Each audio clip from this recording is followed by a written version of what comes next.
Levarme la moustache en la capucha.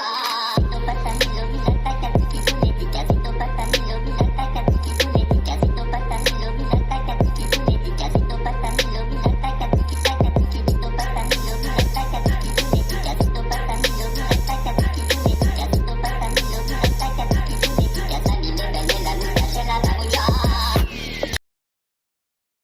What's going on? This is your man John Fortune, your host of the Frustrated Fans Sports Show, and today are my keys to the game on this Christmas show.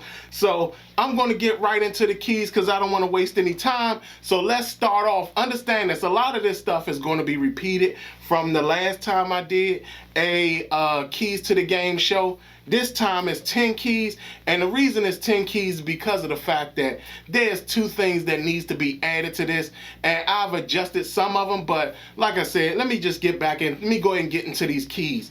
Key number one, don't play soft, and that's with S-A-W-F-T.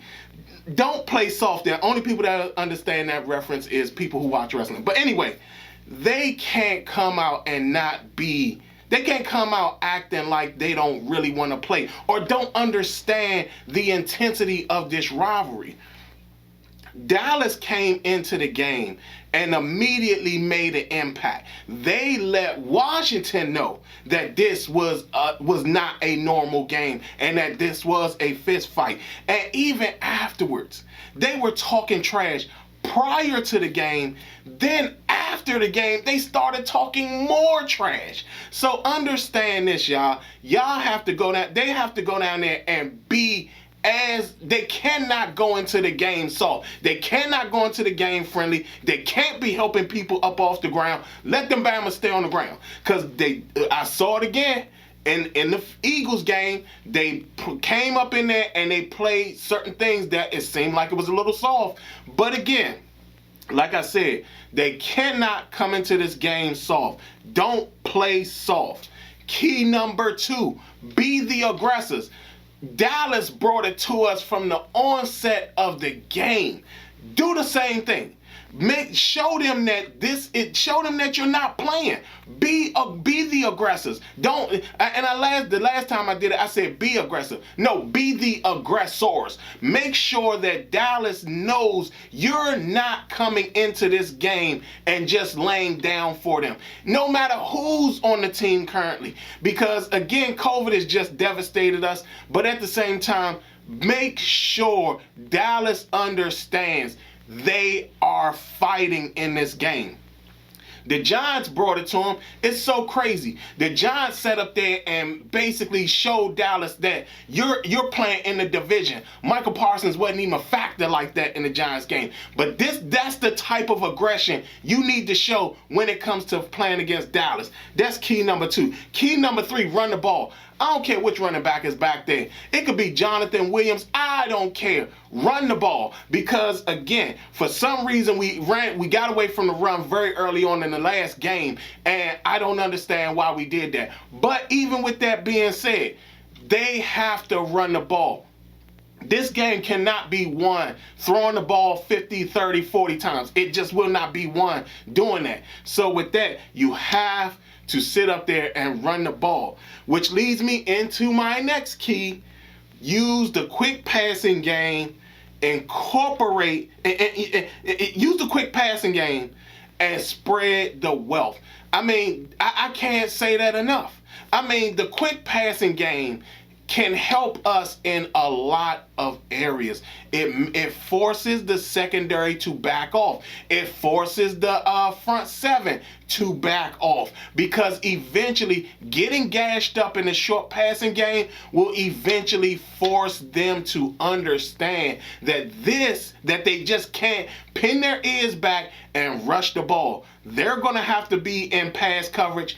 Force them to be in pass coverage. The way you do that is by using the short passing game.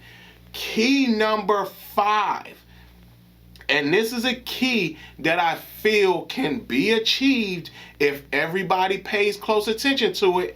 Incorporate Cam Sims. I don't know how much I have to say in regards to that, but Cam Sims has been a missing man on this offense the entire season.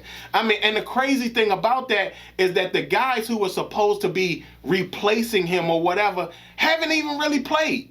I mean, Curtis Samuel hasn't even been been on the field that often this year, and you're also talking about De'Ami Brown. He's been injured practically all year. So why is Cam Sims not playing a bigger role in this offense, utilizing his big size?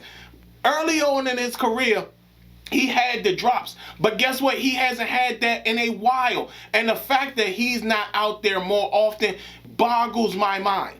Especially when you're talking about Curtis Samuel is out, De'Ami Brown has been out. You need to incorporate Cam Sims and utilize his big body. We're wasting him. Find a way to get him in the game. Find a way to make him a factor because we need him.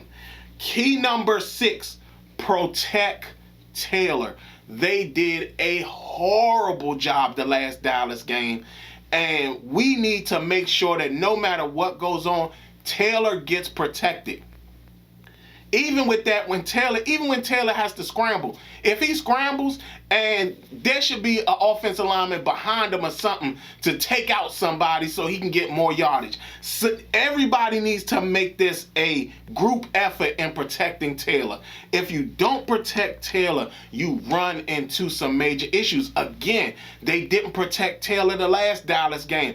Dallas teed off on Taylor to the point at where Taylor ended up getting hurt. He basically was playing the whole season, and then he got hurt. Then he had the COVID issue, but that wasn't his problem. But still, protect Taylor at all costs. I don't know how much I have to say that, but we have to do it.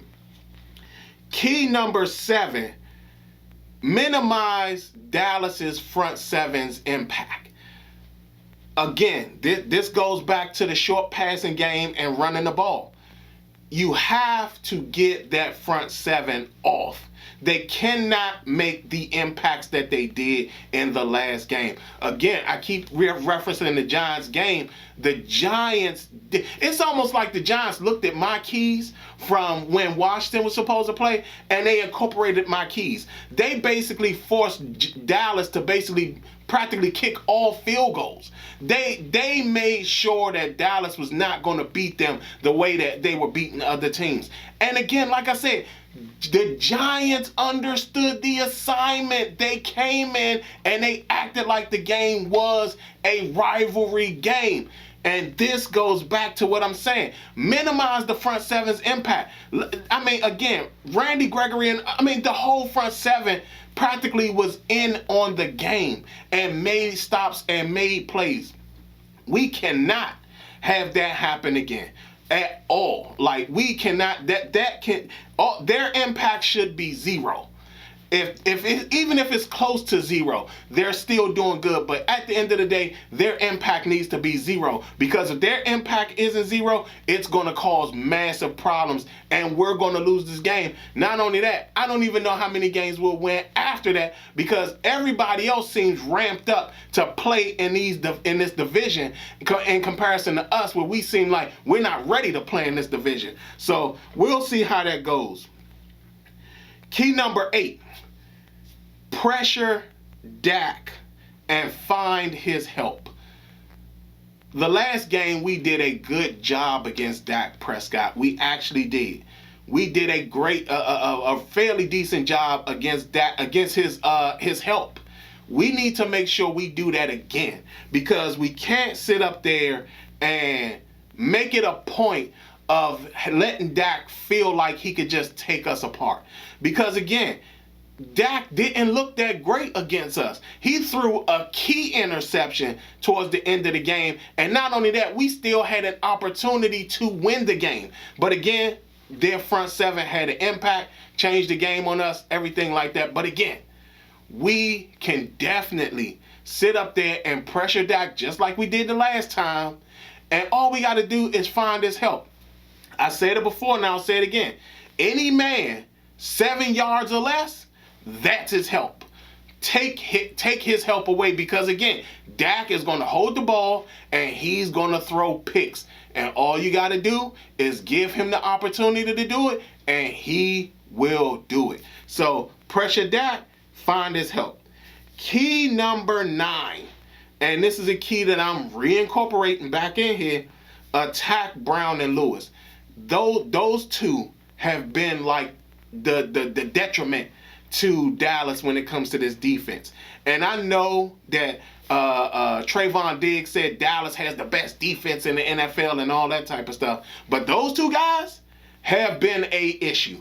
And trust and believe we can take advantage of that. My thing is this.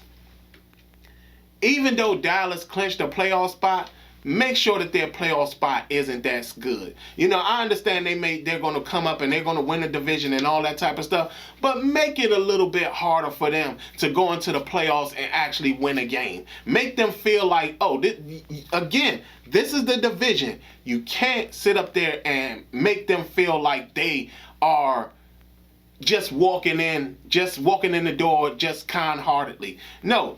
Take advantage of their weaknesses. And like I said, Brown and Lewis, that is their biggest weaknesses. And we can take massive advantage of that. Even if they don't play, they got people that come in with them, and you can still take advantage of them. My thing is this. Attack Brown immediately. Make him feel like, oh, today is not his day. Because I would think we're playing on Sunday night. So make him feel like, oh, we're gonna pick on you tonight. And keep doing that. Keep picking on Brown, because again, he will make mistakes. He will make a lot of mistakes. He will blow coverages and everything. It's so funny that his name is Anthony Brown, and it's almost like he's like Larry Brown. Remember Larry Brown? He was a bad corner in Dallas as well, and I remember teams used to pick him apart. Anthony Brown, here we are again. Take advantage of this guy. Last but not least, and the key that will be vital, especially when you're talking about this division, quiet that Dallas crowd. Make that Dallas crowd feel like they are not a factor in this game at all. Make them observers. Make them feel like they came out for nothing. Because if this crowd at any point gets into the game, that stadium is super loud.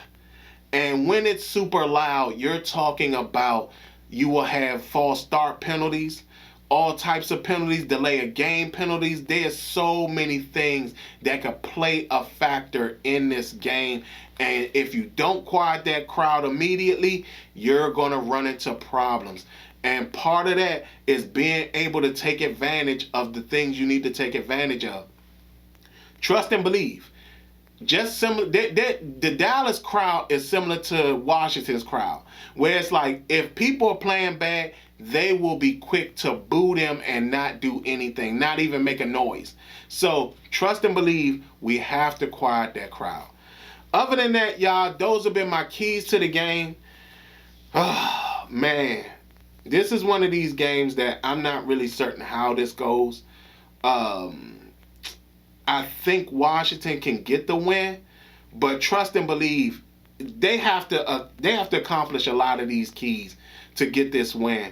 I think they can get the win, but I'm going to be honest, I think it might be a loss because Dallas is trying to prove a point, but Washington should be proving a point as well. You know what? I change it. Washington will win this game.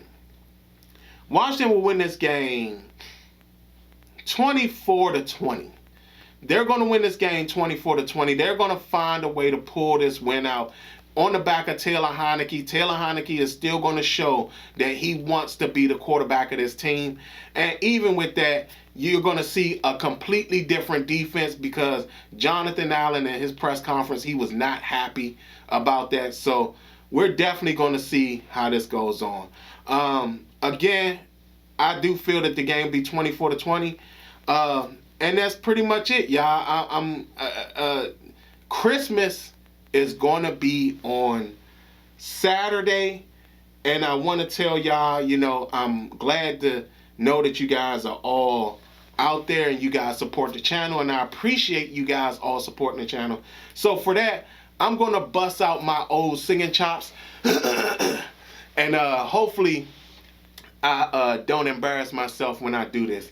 But hopefully you guys like it, and we'll see how it goes. Alright, so here we go. Have yourself a merry little Christmas. Let your heart be light. From now on, our troubles will be out of sight. Oh yeah. Have yourself a merry little Christmas. Make the Yuletide gay. From now on, our troubles will be miles away. Oh yeah, baby. And have yourself a merry little Christmas day. Thank you, y'all. I appreciate my supporters. I appreciate the subscribers. I appreciate y'all keep singing the show. Don't be sitting there putting any comments down there, booing me and stuff. Y'all better not do it. Y'all better not do it. Other than that, this has been your man, John Fortune, and this has been the Frustrated Fan Sports Show.